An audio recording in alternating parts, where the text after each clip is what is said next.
It was a calm, sunny afternoon in a quiet Ohio suburb. The local grocery store buzzed with its usual rhythm, shoppers moving through aisles, carts clinking, and soft conversations blending into the background.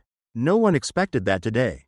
In this familiar place, something unforgettable was about to unfold. Jamal, a young black man in his 20s, stood out only for how casually he blended in. Tall, lean, and dressed in a charcoal hoodie and faded jeans. He had come in just to grab a few things for dinner.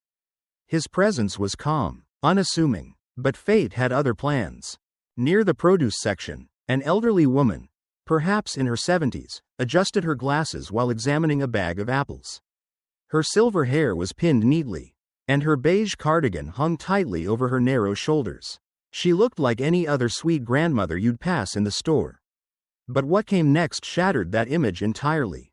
Jamal reached for a few oranges nearby, holding his grocery basket in one hand while checking his phone with the other.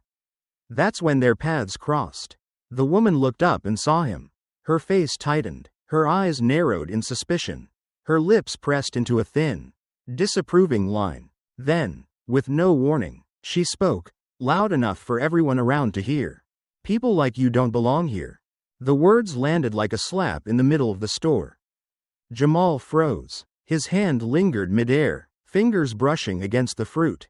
For a moment, he didn't move, didn't react, he simply looked up. The woman continued, even louder. "Why don't you go back to Africa where you came from?" The air in the produce aisle turned thick. A man near the potatoes stopped pushing his cart. A mother gently pulled her daughter away. Some people glanced at each other, unsure of what they had just witnessed. Others looked away, pretending not to hear. But no one could ignore the weight of those words. Jamal stood completely still, his phone now lowered, his expression unreadable. He didn't shout. He didn't storm off. Not yet. Something was building behind his calm exterior, something thoughtful, something strong. Everyone in earshot could feel it. A line had been crossed. And the silence that followed was not empty. It was waiting for Jamal to speak, not just for himself, but for something bigger, something all of them needed to hear. The seconds dragged like hours. Jamal's fingers gripped the basket handle a little tighter, but his face remained calm, too calm. The woman, still clutching her apples, stood defiantly as if daring him to say something. She wasn't just rude, she was sure of herself, sure that no one would challenge her. After all, in her eyes, this was her store, her town, her country. But Jamal didn't react the way she expected. He didn't raise his voice or step back. Instead, he straightened his posture and met her gaze head on. His voice, when it came, was measured and deep, controlled like a man who had been here before. "Ma'am," he said slowly, "do you even realize what you just said?" His words weren't aggressive, they were reflective. He was offering her a moment of self-awareness, a chance to take it back. But she didn't want it. "I said what I said," she snapped, her tone sharp and unapologetic. "This is my country. People like you don't belong here." A soft gasp echoed from a young woman near the bread aisle. A cashier leaned forward from her station to get a better look. An elderly man beside the bananas stared at Jamal, his knuckles tightening around the cart handle. You could feel the air tighten, as if everyone in the store was holding their breath. Still, Jamal didn't flinch. He let the silence stretch.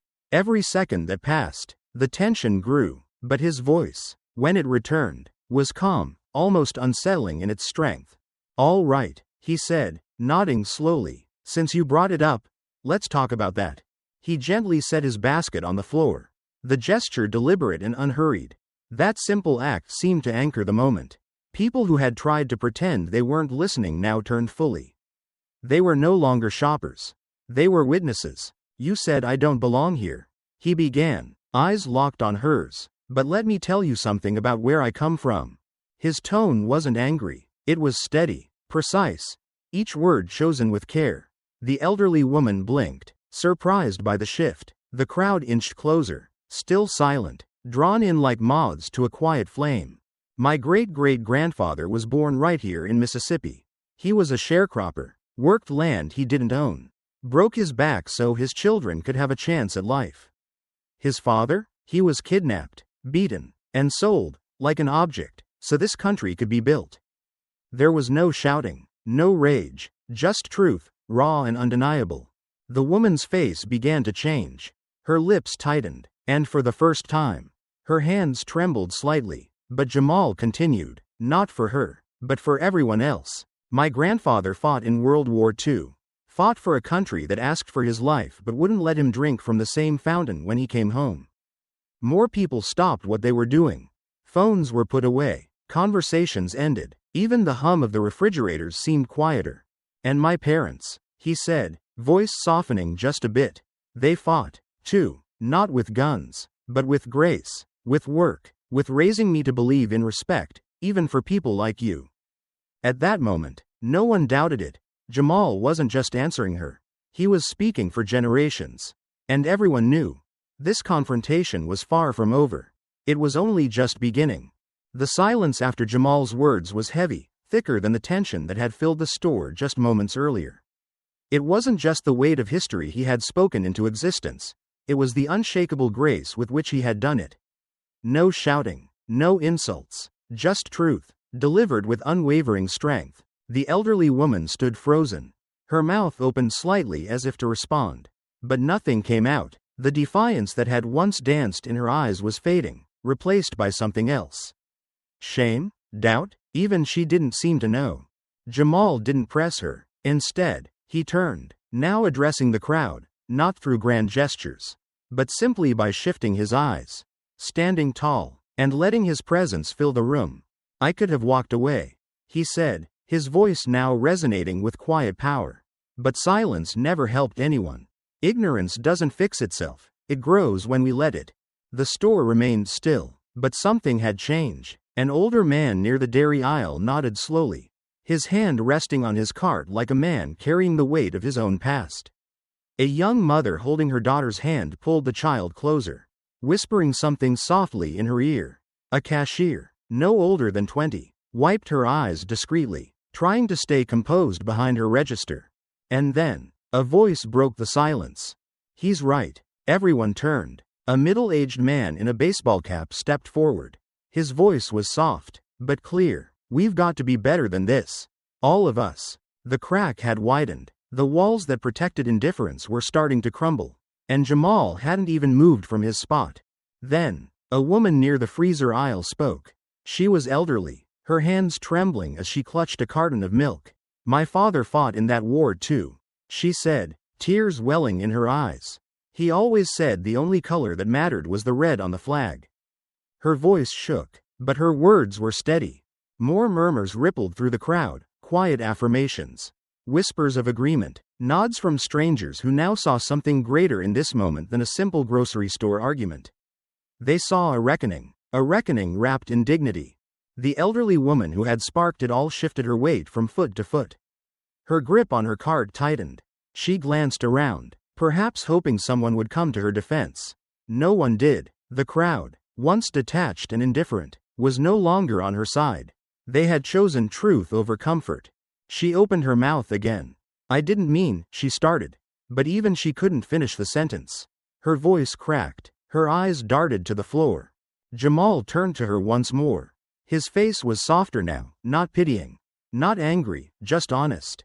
It's not about what you meant, he said gently. It's about what you said, and how it landed. Words matter, and sometimes, actions matter even more. Then, someone clapped. It was slow at first, one man near the deli, his hands meeting with quiet conviction.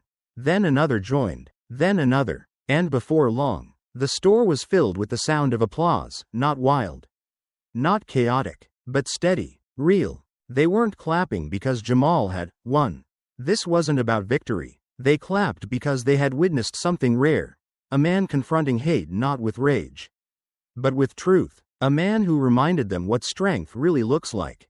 The woman stood in silence, her eyes lowered, the weight of the moment pressing down on her like gravity.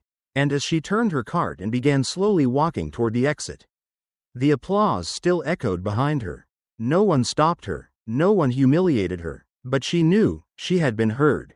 And so had Jamal. As she disappeared through the sliding doors, a woman approached Jamal, placing a hand gently on his shoulder. Thank you, she said softly, for saying what needed to be said. Jamal nodded, his expression composed but reflective. He didn't speak right away. He didn't need to. Everything that mattered had already been said. And yet, in the eyes of everyone around him, one truth had become crystal clear. This wasn't just a response. It was a moment of reckoning.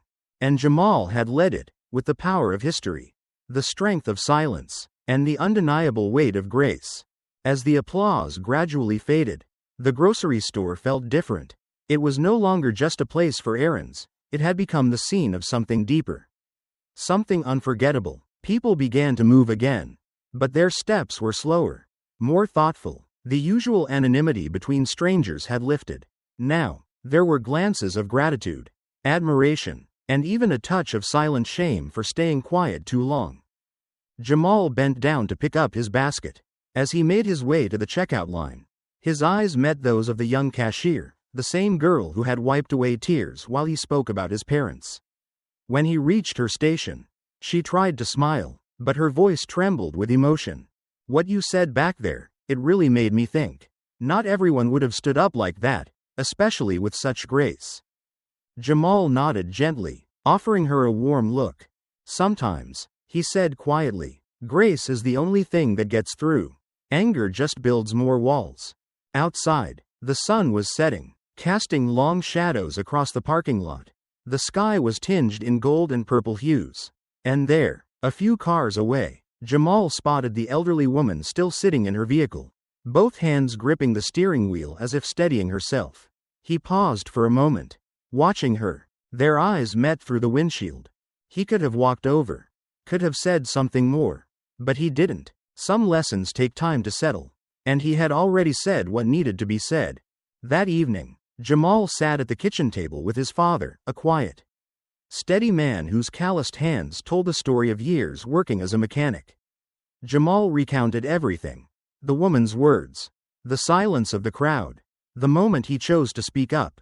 His father listened without interrupting, nodding slowly now and then, his eyes never leaving Jamal's face.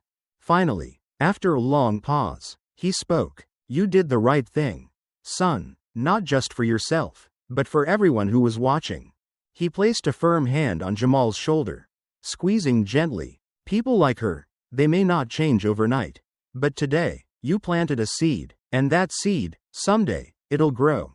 Across town, the woman sat alone at her dining table.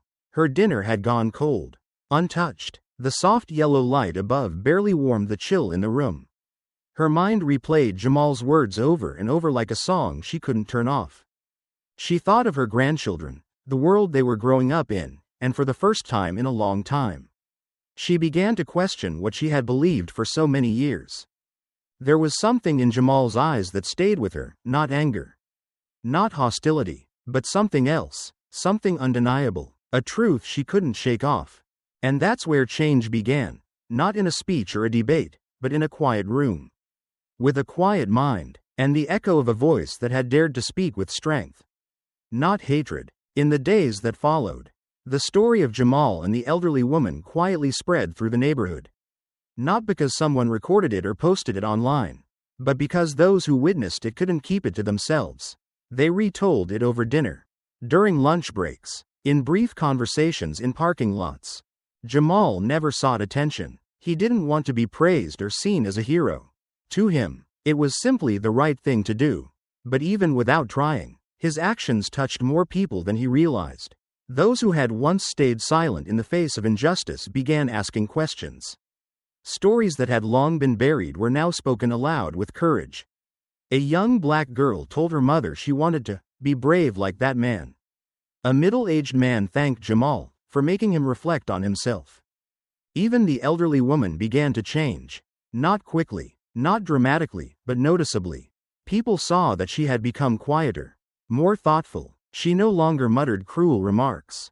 She no longer bristled at the sight of those who looked different from her. Her silence wasn't bitter, it seemed almost like reflection. And sometimes, silence is the first sign of awakening. Jamal didn't know if he'd ever see her again. But if he did, he hoped she'd have the courage to say, "I'm sorry," not for him, but so her own heart could breathe a little lighter.